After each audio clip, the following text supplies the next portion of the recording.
Bună! Astăzi facem un clip mai diferit pentru că am plecat în campanie, PNL. Nu facem noi politică pe YouTube și o să filmăm câteva secvențe.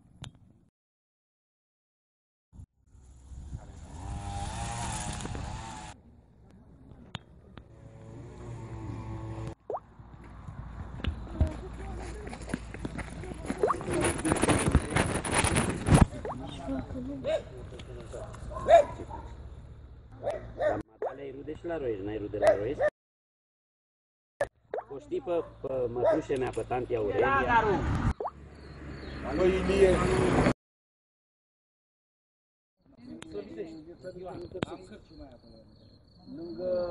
Veniți la Matala, Georgica, imediat. Georgica mă cheamă sănătate. Cu capă mă. Să trăiți.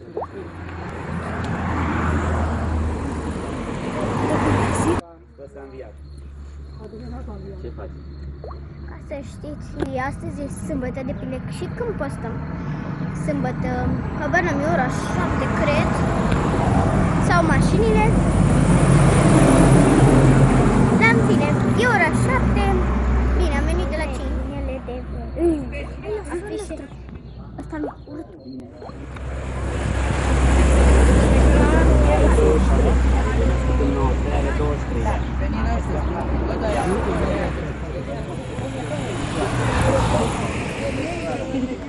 Cred că domnișoare e, că acum...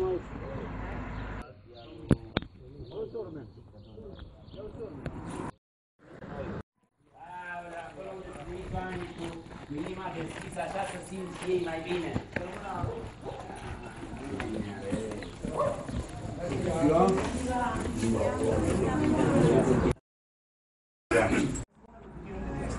Unde duci, ne întâlnim mereu. Așa e, de la ce? Mai A treia. Și venea bunicul tău. Deci, iată.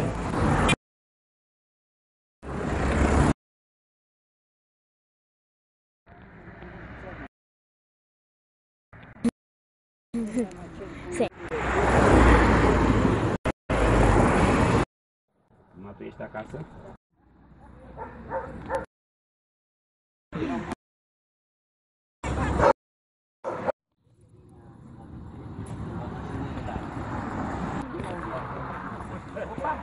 Ăia primi. Îmi votează lumea, nu?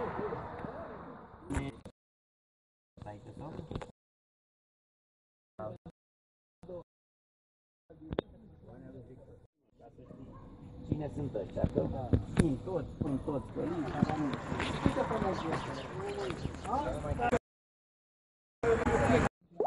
Mâncăm cireșe. Bun.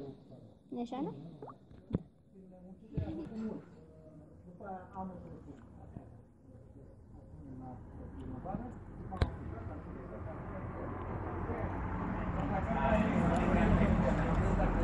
Vine trupa. Ne întâlnim la Tom. Da? Deci eu vin dinspre... Nu beau decât eu cu Ion, eventual, dacă nu bea nici Aline. Aline, de ce nu bea? Bei fără... Bine, vă lăsăm. Am filmat câteva scene din ziua de astăzi, adică ce am făcut noi. Acum este 9. Nu este prea întuneric deloc, uitați-vă, e încă zi. Puțin spus. Așa. Poate mai filmăm ceva. Deci, să putem să mai filmăm ceva, deci mai stăm. Sau nu. Deci, pa! Ana mănâncă cire. Saltă. Pa! Pa, pa, pa, pa, pa! Pa!